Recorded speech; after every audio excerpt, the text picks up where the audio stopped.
Módulo 5. Observación y análisis del lugar de los hechos, métodos de búsqueda de elementos materiales probatorios y evidencias físicas. Vamos a hacer un rápido recuento.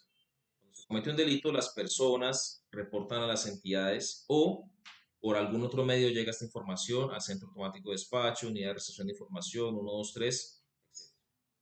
Con esto se envía un primer responsable que conozca de los hechos, es decir, una patrulla de Policía Nacional o Fuerza Pública o dentro de los establecimientos penitenciarios, por ejemplo, el INPEC. Entonces, este primer responsable llega, confirma y verifica y dice efectivamente se cometió el delito. Por favor, enviar unidades de policía judicial y con eso termina ese primer procedimiento. Arranca el segundo, que es aseguramiento y preservación del lugar de los hechos, donde este primer responsable debe proteger la escena, proteger los elementos y materializar el acordonamiento para blindar la escena y evitar que ingresen personas ajenas a la diligencia que vayan a contaminar tanto los elementos como lo contenido en el lugar. Con esto ya avanzamos los tres procedimientos. Ahora vamos a ver observación y análisis del lugar. Una vez que Policía Judicial recibe la notificación de traslado para conocer de una noticia criminis, debe designarse un coordinador. Normalmente este coordinador ya está asignado por las instituciones. Entonces, el coordinador debe consultar qué espacio es y qué delito se trata para determinar los equipos a llevar, los vehículos, si cuentan con los elementos o no, con combustible y todo lo necesario, el equipo de trabajo que va a colaborarle en la realización de la diligencia, por ejemplo, fotógrafo, topógrafo, si se requiere el apoyo de otros peritos como balístico, de pronto se requiere la participación de algún otro perito como técnico antiexplosivos porque hay una posible detonación en la escena, etc.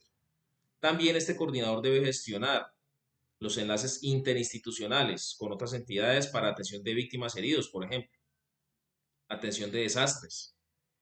Cruz Roja debe tener las coordinaciones o debe hacer las gestiones para notificar a la defensa civil. Si se requiere y es una vía arteria, por ejemplo, una ciudad, las unidades de tránsito municipal o de la policía para que hagan los desvíos, para que permitan la circulación del tránsito por vías alternas y todo lo necesario. El coordinador debe dejar constancia de la hora en que recibe la información y genera el reporte de iniciación, hora en que arranca el desplazamiento, hora en que llega a la escena y hora en que se entrevista con el primer responsable. Todo esto para el diligenciamiento de los formatos de acta de inspección a lugares o de inspección a cadáver. Una vez que llega el coordinador y se entrevista con el primer responsable, se determina la escena, se puede corregir o no el acordonamiento si el coordinador y el equipo de trabajo lo considera importante. Debe establecer un punto de observación que le permita determinar no solamente el marco de la escena del delito, sino también zonas adyacentes, rutas de ingreso o de escape y lugares relacionados con la escena o denominados diferentes al de los hechos o lugares secundarios. Vamos a mirar cómo es este procedimiento de observación y análisis que concluirá con el método de búsqueda y la identificación de los elementos. Entonces tenemos que cuando se llega al sitio, recordemos que en el módulo 3 hablamos de 3 perímetros y 2 cintas que se colocan en el acordonamiento. Primera cinta, dentro de esta cinta va el perímetro de afectación, que es la escena y los funcionarios que la procesan. Entre la primera y la segunda cinta es el perímetro de incidencia, que es donde están los equipos de criminalística y el coordinador con los servidores, que no están realizando ninguna actividad, pero que sí están observando el interior de la escena para determinar qué puntos van a trabajar. Entonces, aquí se hace la reunión previa de coordinación y es donde el coordinador asigna las funciones, verifica los elementos y equipos, si contamos o no, y si no se tiene algún elemento en especial o si no se cuenta con la presencia de algún perito que se requiera ya observado por la observación que se hace de la escena, pues se hará la gestión y la coordinación para que se traslade. Cada persona que hace parte del equipo de trabajo de los criminalísticos debe cumplir una función de la cual debe realizar un informe que le va a entregar al coordinador para que éste rinda el informe ejecutivo a la fiscalía. En la entrevista con el primer responsable es importante que este coordinador le consulte la información recolectada, le consulte si hay una hipótesis preliminar o no, si hay capturados, si hay testigos, si hay medios de filmación o algún elemento adicional que permita una mejor apreciación de la escena para generar una hipótesis preliminar y asimismo determinar qué elementos se van a buscar y qué método de búsqueda se va a aplicar. Hay que verificar si hay contaminación o no, por ejemplo. Puede haber contaminación fortuita, ¿por qué? Porque hubo varios heridos, hubo un atentado, por ejemplo, y tuvieron que llegar unidades de Cruz Roja, Defensa Civil o de Atención de Desastres al sitio, y pues por obligación tuvieron que ingresar para evacuar heridos, para tratarlos y demás. Entonces, pues hay que dejar constancia de qué actividades desarrollaron y cuál fue de pronto su nivel de afectación de la escena. También si hay contaminación exógena por parte de familiares de los occisos o de los heridos, de pronto por curiosos, vecinos y demás, y tratar de tomar datos de algunas de estas personas para cualquier información que se requiera. Igual, si hay contaminación de pronto de semovientes o de fauna circundante en la zona, como perros, gatos, ratas, etc. Verificar el acordonamiento y determinar si está bien o no, y si lo considera necesario, ampliarlo para proteger zonas adyacentes que de pronto considere que no fueron observadas inicialmente por el primer responsable. También el coordinador debe determinar, con base en las características de la escena y el delito, el método de búsqueda, de los cuales ya vamos a tratar más adelante. Finalmente, este procedimiento de observación y análisis finaliza cuando se establece el método de búsqueda, se ejecuta este método de búsqueda, se observan, se identifican y se enumeran los elementos probatorios que más adelante van a ser fijados y recolectados. Este es el alcance de este procedimiento. Va desde que se hace el traslado y se entrevista con el primer responsable, el coordinador del equipo de trabajo, hasta que se identifican y se enumeran los elementos de prueba. ¿Y entonces cuáles son esos métodos de búsqueda? Tenemos el primero, espiral. El método espiral es el que determina una ruta de ingreso a la escena y a partir de ahí se empiezan a realizar círculos concéntricos, es decir, de afuera hacia adentro. ¿Con qué finalidad? Con la finalidad de encontrar elementos probatorios en este camino. ¿Para qué se utiliza el método espiral? Para zonas relativamente pequeñas de fácil manejo, interiores de habitaciones y demás, zonas abiertas pero pequeñas, que permitan una fácil manipulación por parte del perito o investigador. También es muy útil cuando hay una sola persona, pues lo puede ir realizando de manera cómoda, puede ir ubicando y fijando, ubicando, numerando y posteriormente fijando. No es recomendable para sitios muy grandes o abiertos porque se podría perder la perspectiva de lo verificado y de lo que nos falta por verificar. Método zonas o cuadrantes. Este método es el que aprovecha dos cosas. Generalmente, aprovecha una cosa que generalmente es la distribución interna de algunos espacios como los inmuebles o casas.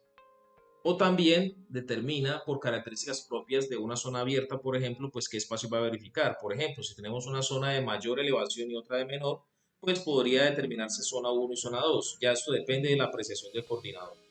Generalmente, ¿dónde se utiliza este método? Es el más utilizado, es el común en las diligencias de allanamiento y registro, donde también hay un coordinador y este coordinador decide qué espacios hay que verificar, quién lo va a hacer y en presencia de quién. Entonces el coordinador de un allanamiento y registro dice, bueno, funcionario X se encarga de verificar garaje y sala en presencia de la persona que atiende la diligencia. El segundo funcionario va a verificar habitación 1, habitación 2, habitación 3, patio, cocina, baño y demás. Lo importante de este método de zonas o cuadrantes es que a cada funcionario que se le asigna una zona determinará dentro de esa zona qué método va a utilizar, que normalmente lo aplican como espiral. Método de franjas. Este método es utilizado normalmente para grandes espacios, zonas verdes o campos abiertos muy amplios y requiere de la participación de varios servidores o funcionarios. Al menos dos. ¿Por qué? Porque son zonas de gran cubrimiento, de lo cual un servidor se demoraría mucho en la práctica del método de búsqueda. Y aquí los servidores, cuando son varios, se ubican uno al lado del otro, al ancho de los brazos, estiran sus brazos, y cada uno de esa línea, de esos espacios que va a verificar será una franja. Van avanzando a la par y a medida que alguno de ellos va observando un elemento de prueba, pues levanta la mano o da una voz de alto para que todos paren y van numerándose los elementos. Se avanzará un poco más, entonces encontramos el 1, se avanza y alguien dice, el de la franja derecha, encontré un elemento, número 2. Se avanza y alguien de la franja del medio, otro elemento, el 3, y así se van numerando los elementos. Algo importante, que si la zona es muy grande y no alcanza a cubrirse con una sola línea de franjas, un solo grupo, pues se hará una conversión, es decir, se girará por el borde interno y cada uno de los servidores ocupará una nueva franja para volver a reiniciar el proceso de búsqueda y así sucesivamente hasta cubrir todo el espacio o área del lugar de los hechos.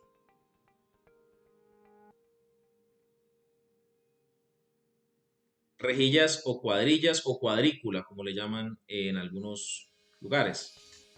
En este evento se divide el espacio en varios cuadros más pequeños. ¿Con qué finalidad? Con la finalidad de buscar de manera más exhaustiva elementos dentro del espacio. ¿Cuándo se utiliza este procedimiento o este método de búsqueda? Normalmente en exhumaciones o en inspecciones técnicas a cadáver donde hay fosas o tumbas comunes o colectivas, donde podemos encontrar restos óseos, donde se requiere un mayor nivel de precisión y el uso de herramientas propias de este ejercicio. Por ejemplo, si conocemos de algún espacio donde haya restos óseos o restos humanos en las denominadas fosas comunes o tumbas colectivas, pues debemos solicitar como coordinador la participación de un perito antropólogo para que nos acompañe, y este espacio va a ser denominado o va a ser dividido en cuadrículas para que este perito acompañado de alguien que lo asista pues verifique cada una de ellas minuciosamente. ¿Cómo se hace este procedimiento? Entonces, por ejemplo, hicimos una primera ejecución de cuadrícula por cuadrícula. Se revisa uno, se avanza a la otra y a la otra y a la otra. Si gusta, el perito o la persona encargada numerará las cuadrículas de manera horizontal y posteriormente lo hará de manera vertical, dependiendo de la verificación que haga. Y asimismo se enumerarán los elementos de prueba. Una vez terminada la verificación horizontal, se hará una segunda verificación vertical, por ejemplo, con lo que se garantiza que cada cuadrícula sea revisada mínimo 2 veces. Esto, como les comentaba, pues para hacer una verificación mucho más detallada, exhaustiva y minuciosa de cada una de ellas para encontrar la mayor cantidad de elementos de prueba y evidencias físicas. Recordemos que cuando se habla de una fosa común o tumba colectiva, tenemos acostumbrado a pensar que se hace una exhumación. No, aquí hacemos una inspección técnica de cadáver con apoyo de perito antropólogo, como lo dice el procedimiento PPJ2 de inspección técnica al lugar de los hechos. Para que lo tengamos muy presente, exhumación se hace cuando es una actividad ordenada por Fiscalía General de la Nación con la finalidad de extraer restos óseos de personas inhumadas, que ya se encuentran legalmente inhumadas, pues para poder hacer algún examen que se requiera. Tenemos el método radial, que es el comúnmente utilizado por los peritos técnicos antiexplosivos, o los NRBQ, es decir, nucleares, biológicos, radiológicos o radioactivos, y los químicos. Esto generalmente en espacios donde ha ocurrido una detonación, entonces se toma el epicentro de la escena del delito y a partir de ahí los peritos realizarán una inspección técnica desde el epicentro hacia afuera, líneas radiales. ¿Por qué? Pues para buscar elementos que hayan sido arrojados por la misma detonación de los elementos químicos o del elemento explosivo que haya detonado en la escena.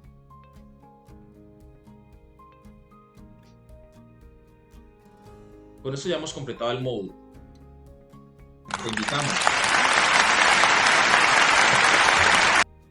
Te invitamos a verificar el módulo 6 de procedimientos en el lugar de los hechos con fijación y documentación. Pero antes, unas precisiones. Entonces, una vez que se enumeran los elementos de prueba y evidencia física, se puede ordenar un segundo barrido por parte de algún funcionario adicional para ver si se encuentra algún tipo de evidencia. El hecho de que no se haya observado en primera oportunidad no quiere decir que se haya hecho mal el procedimiento o no quiere decir que de pronto el servidor tenga alguna intención negativa con el procesamiento de la escena. Tengamos esto muy en cuenta. La función de coordinador es muy importante y el coordinador no se va a encargar de hacer ninguna actividad. Es decir, usted no va a ver el coordinador tomando fotos, haciendo bosquejos, haciendo actos de inspección. ¿Por qué? Porque su función es precisamente dirigir, coordinar, observar, liderar y aparte de esto rendir los informes ante la Fiscalía General de la Nación para que todo quede debidamente presentado. Entonces, vamos a adelantar el módulo 6 de fijación y documentación. Muchas gracias por tu participación.